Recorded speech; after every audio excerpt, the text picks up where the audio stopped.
सर्व शिक्षक बंधू भगिनींसाठी एक महत्त्वाची अशी अपडेट आहे। महाराष्ट्र शासनाच्या शालेय शिक्षण व क्रीडा विभागाचा आजचा हा जो शासन निर्णय आहे, हा शासन निर्णय मुख्यतः शिक्षक पदभरतीचं जे कामकाज आहे, हे कामकाज महाराष्ट्र राज्य परीक्षा परिषदेकडे सोपवण्याबाबतचा शासन निर्णय आहे। आपल्या सर्वांना माहिती आहे की आत्तापर्यंत शिक्षक पदभरतीचं कामकाज जे आहे हे शिक्षण आयुक्त कार्यालयामार्फत राबवलं जात होतं। आयुक्त शिक्षण कार्यालय जे आहे हे शालेय शिक्षण विभागांतर्गत क्षेत्रीय स्तरावरील प्रमुख कार्यालय। याचं मुख्य जे कार्य आहे ते म्हणजे शालेय शिक्षण विभागाने निश्चित केलेली जी सर्व धोरणं आहेत किंवा त्यांचे जे निर्णय आहेत, त्या निर्णयांची प्रभावी अंमलबजावणी करणं, ही अंमलबजावणी करण्यासाठी आवश्यक उपाययोजना करणं, त्याचबरोबर त्याची देखरेख करणं, नियंत्रण करणं, हे त्याचं काम आहे। पण 2017 पासून आपण पाहतोय की पवित्र पोर्टलमार्फत शिक्षक भरतीची कार्यवाही करण्यात येत आहे आणि ही पदभरतीची कार्यवाही वेळोवेळी करावी लागत आहे। आपण बघतो की शासन निर्णयानुसार आता आपल्याला जे सर्व शिक्षक आहेत त्यांना टीईटीची परीक्षा देणं क्रमप्राप्त आहे, त्या सर्वांच्या परीक्षा घेणं क्रमप्राप्त आहे आणि त्याच्यामुळे पदभरतीची कार्यवाही ही वेळोवेळी करावी लागत असल्याने, त्याचे विविध टप्पे समाविष्ट असल्याने ही निरंतर चालणारी काहीशी वेळखाऊ अशी प्रक्रिया आहे। खरं तर आयुक्त शिक्षण कार्यालय जे आहे हे मुळात त्याचा जो मूळ हेतू आहे त्या मूळ हेतूकडे किंवा मूळ कार्याकडे यामुळे थोडंसं दुर्लक्ष होतं आणि शिक्षक पदभरतीमध्ये त्यांचा बराचसा वेळ जातोय।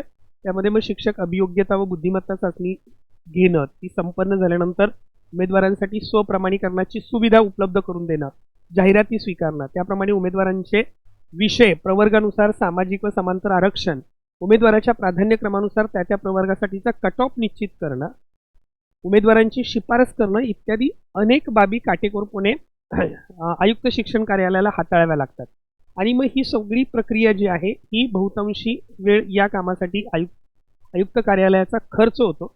परिणामी त्यांचं जे मुख्य कार्य आहे म्हणजे आयुक्त धोरणांच्या व निर्णयांच्या अंमलबजावणीवर त्याचा काहीसा विपरीत परिणाम होतो आणि ह्या सगळ्यांचा विचार करून महाराष्ट्र राज्य परीक्षा परिषद जी आहे ही शालेय शिक्षण विभागांतर्गतच कायद्याद्वारे स्थापित झालेली स्वायत्त संस्था आहे आणि या संस्थेने याच्या अगोदर टीईटी परीक्षा असेल, शिक्षक अभियोग्यता बुद्धिमत्ता चाचणी असेल, टेट असेल, यासारख्या परीक्षांचं यशस्वी आयोजन केलेलं आहे आणि त्यामुळे शिवाय शिक्षक पदभरतीशी संबंधित कामकाज या संस्थेने यापूर्वी हाताळले आहे।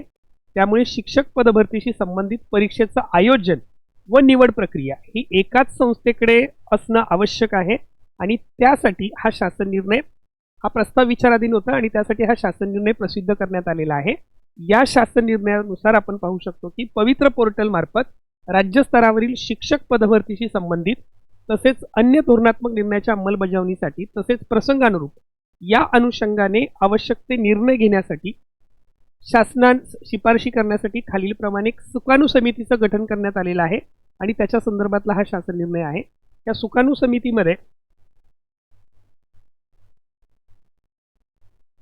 सुकाणू समितीचे जे अध्यक्ष आहेत ते आयुक्त शिक्षण महाराष्ट्र राज्य पुणे, सदस्य असतील अध्यक्ष महाराष्ट्र राज्य परीक्षा परिषद पुणे, संचालक महाराष्ट्र राज्य शैक्षणिक संशोधन व प्रशिक्षण परिषद पुणे MSCRT, त्याच्यानंतर शिक्षण संचालक माध्यमिक व उच्च माध्यमिक शिक्षण संचालनालय पुणे हे सदस्य असतील, शिक्षण संचालक प्राथमिक शिक्षण संचालनालय पुणे हे सदस्य असतील आणि आयुक्त महाराष्ट्र राज्य परीक्षा परिषद पुणे हे सदस्य सचिव असतील। दुसरा मुद्दा याच्यामध्ये आहे शिक्षण व शिक्षक अभियोग्यता व बुद्धिमत्ता चाचणी सर 2025 नुसार तसेच यापुढील काळात पवित्र पोर्टल मार्फत राज्यस्तरावरील शिक्षक पदभरतीशी संबंधित सर्व कामकाज जे आहे हे आता कोण पाहणार आहे, महाराष्ट्र राज्य परीक्षा परिषदेकडे या आदेशान्वये सोपवण्यात येत असून उपरोक्त सुकाणू समितीच्या मार्गदर्शनाखाली हे कामकाज आता कोण पार पाडणार आहे, महाराष्ट्र राज्य परिषद पार पाडणार आहे। याच्या संदर्भातला हा शासन निर्णय प्रसिद्ध करण्यात आलेला आहे। त्यामुळे ही बाब जे शिक्षक बंधू भगिनी ह्या परीक्षा देणार आहेत या सर्वांसाठी ही माहिती उपलब्ध करून देण्यात येत आहे। त्याचबरोबर शिक्षक पदभरतीची तयारी करणाऱ्या सर्व शिक्षक बंधू भगिनींसाठी ओमकार अकॅडमीच्या वतीने मार्गदर्शन वर्ग देखील सुरू होत आहेत। 11 मार्च 2026 पासून आपल्या नवीन बॅचेस ज्या आहेत ह्या सुरू होत आहेत। तर ज्या मुंबई विभागातील किंवा संपूर्ण महाराष्ट्रभरातील मुंबई विभागातील लोकांसाठी ऑफलाईन बॅचेस असतील, महाराष्ट्रभरातील लोकांसाठी या ज्या बॅचेस आहेत ह्या ऑनलाईन स्वरूपात सुद्धा उपलब्ध असतील। या परीक्षेची तयारी करणाऱ्या सर्वच शिक्षक बंधू भगिनींना ओमकार क्रिकेडमीच्या वतीने हार्दिक शुभेच्छा. धन्यवाद.